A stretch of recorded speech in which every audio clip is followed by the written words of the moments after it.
dari kelompok 5 akan mempresentasikan mengenai penduduk sebagai sumber daya pembangunan. Nah, sebelumnya perkenalkan, nama saya Priscilla Zahira, dari absen 25. Perkenalkan, nama saya Taila Hairunisa Nugroho, absen 23. Saya Indra Imanullah, dari absen 23. Dan teman kami yang sedang video bernama Arbabullah, absen 4.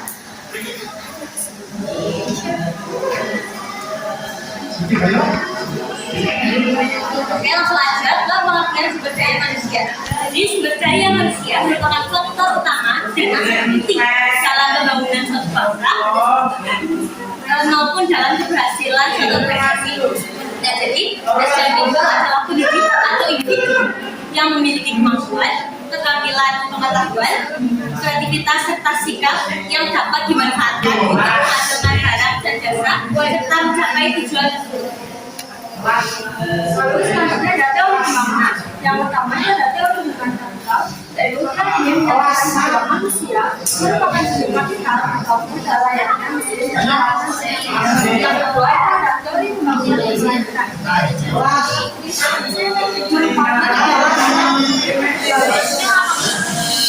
sekarang mampu mengembangkan kemampuan generasi mendatang. Dan selanjutnya ada teori pembangunan manusia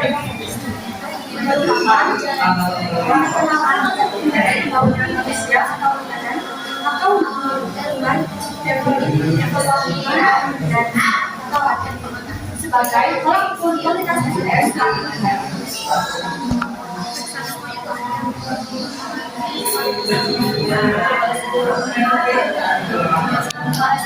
ada faktor pengaruh kualitas SDM. Yang pertama itu faktor pendidikan.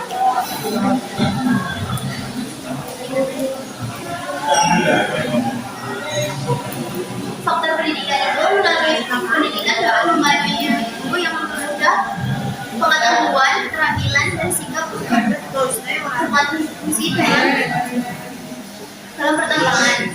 Yang kedua itu ada faktor kesehatan dan gizi. Dengan berisi individu yang sehat dan gizi baik memiliki kecerdasan yang kuat. Terus yang ketiga itu ada faktor ekonomi. Karena ekonomi mengaruhi kualitas SDM, kemiskinan menghambat akses pendidikan, kesehatan, dan kebutuhan dasar sementara. Terus yang keempat itu ada faktor sosial budaya yang menghargai perbedaan, kerja keras, dan inovasi akan melahirkan sumber daya manusia. Yang terakhir itu ada faktor teknologi. Pembangunan teknologi membuka peluang pengembang SDM. Nah, selanjutnya ada dampak kualitas dan kualitas terhadap sumber daya manusia. Jadi, ada dampak negatif dan juga negatifnya. Dampak negatifnya yaitu dampak positifnya yang pertama yaitu meningkatkan standar hidup seperti penggunaan bersih dan juga udara yang bersih.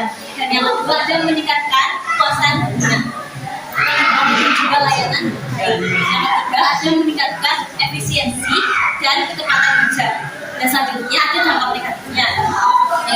Yang pertama ada penurunan mutu produk atau layanan. Yang kedua ada kerusakan lingkungan, air yang keruh, terus kayak tanah yang tidak subur, itu contohnya. Dan yang terakhir itu ada penurunan kesehatan mental dan juga kimia. Mati semua. Yang pertama ada memiliki stabilitas. Lalu ada tenaga kerja wanita. Sejajarnya pekerjaan fisik.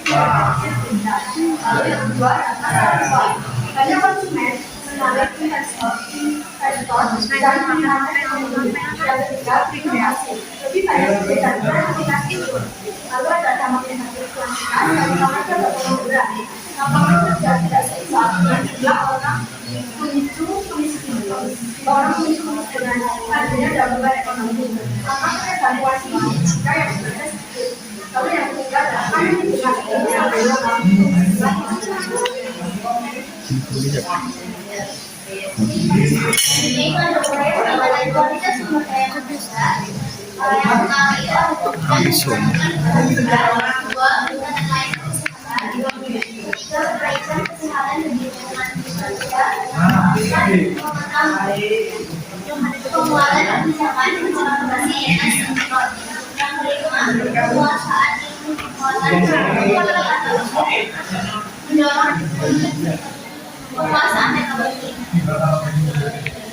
Nah, selanjutnya ada peningkatan kualitas sumber daya manusia. Nah, yang pertama ada penguasaan akses pendidikan. Yang kedua itu ada peningkatan layanan kesehatan. Yang ketiga ada program perencanaan keluarga (KB). Yang keempat ada pembangunan infrastruktur penunjang. Yang kelima ada pemerataan pembangunan antar wilayah. Dan yang terakhir ada pengendalian urbanisasi berlebihan. Terus ada dalam kondisi SDM saat ini. Yang pertama adalah program SDM Indonesia. Indonesia memiliki demografi sebagai pulau besar untuk mendorong ekonomi. Tetapi sama peningkatan kualitas dapat menjadi beban berupa pengangguran anak. Lalu yang sudah dalam kualitas SDM Indonesia, kualitas dari Indonesia masih ada sangat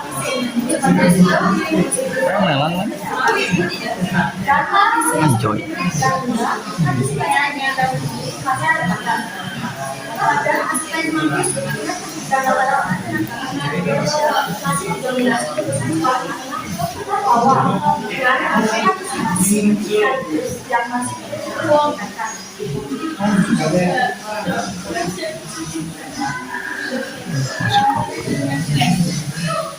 Selanjutnya itu ada perbandingan kualitas SDM. Perbedaan kualitas SDM Indonesia dan pengalaman serta kondisi dan pengalaman menggunakan sistem pendidikan berbagai praktik atau dua sistem dan sehingga menghasilkan pendidikan terpakai spesialis. Sebaliknya, Indonesia masih cenderung teoretis dan menghadapi dengan kebutuhan industri serta belum perhatian literasi global. Akibatnya, bersaing terbesar Indonesia di tingkat global masih tertinggal, terutama dalam standar sertifikasi internasional. Selanjutnya itu antara produktivitas Matanya apa yang main? Matanya apa? Korea Selatan memiliki Alasan tadi yang taruh tinggi karena disiplin muda dan penggunaan teknologi canggih. Sementara itu, Indonesia masih dominasi sektor padat karya produktivitas per kapita yang lebih rendah kegagalan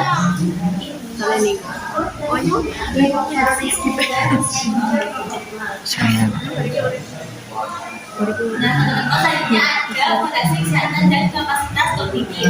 Kesehatan gizi menjadi faktor yang penting dalam kualitas pembayaran. Yang C ada strategi penguatan dan saran pengembangan.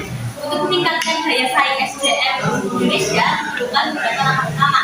Yang pertama itu ada transformasi kurikulum berbasis kompetensi dengan fokus pada praktik, industri dan sertifikasi global. Yang kedua ada peningkatan literasi digital dan kemampuan adaptif melalui program upskilling dan reskilling. Yang ketiga ada optimalisasi kesehatan terutama melalui perbaikan gizi untuk menekan stunting. Dan yang terakhir itu ada penguatan SDM dan inovasi agar SDM lebih produktif dan berorientasi pada hasil. yang pertama itu adalah dan yang kedua adalah perancangan yang lebih besar dari pengembangan kualitas pendidikan, kesehatan dan pengembangan. Yang ketiga adalah pendidikan berkelanjutan dan bersaing dan mencapai keselamatan.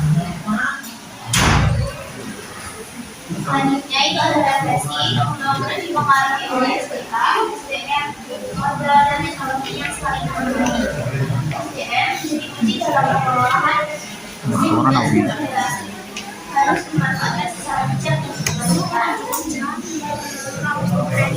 Jadi teman-teman, sekian presentasi dari kelompok kami. Apakah ada yang bertanya?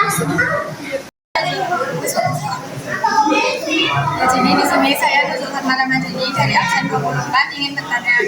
Jadi tadi kan dijelaskan di teori human capital itu dikatakan bahwa manusia merupakan bentuk kapital dan modal layaknya mesin dan peralatan produksi. Nah, jika manusia itu dianggap sebagai modal, sebagai mesin, apakah ada resiko melihat manusia hanya dari sisi produktivitasnya saja? Kami Ini menjawab pertanyaan dari Fatima. Jadi, jika manusia dianggap seperti mesin, maka risikonya itu akan kehilangan martabatnya. Kenapa kok bisa kehilangan martabatnya?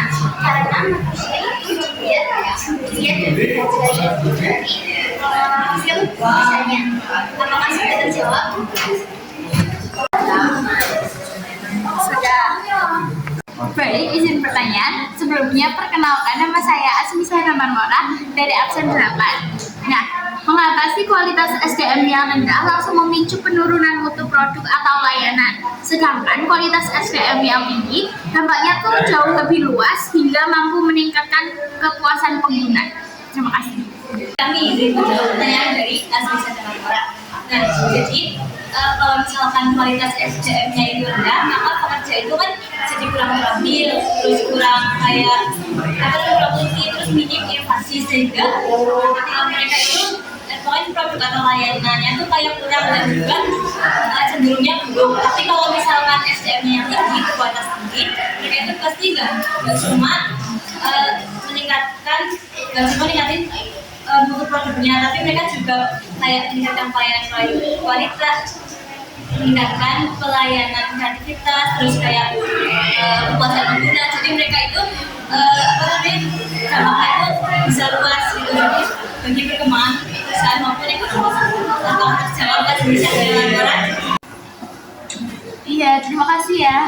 Presentasi dari kelompok kami. Mohon maaf bila ada kesalahan kata maupun kalimat.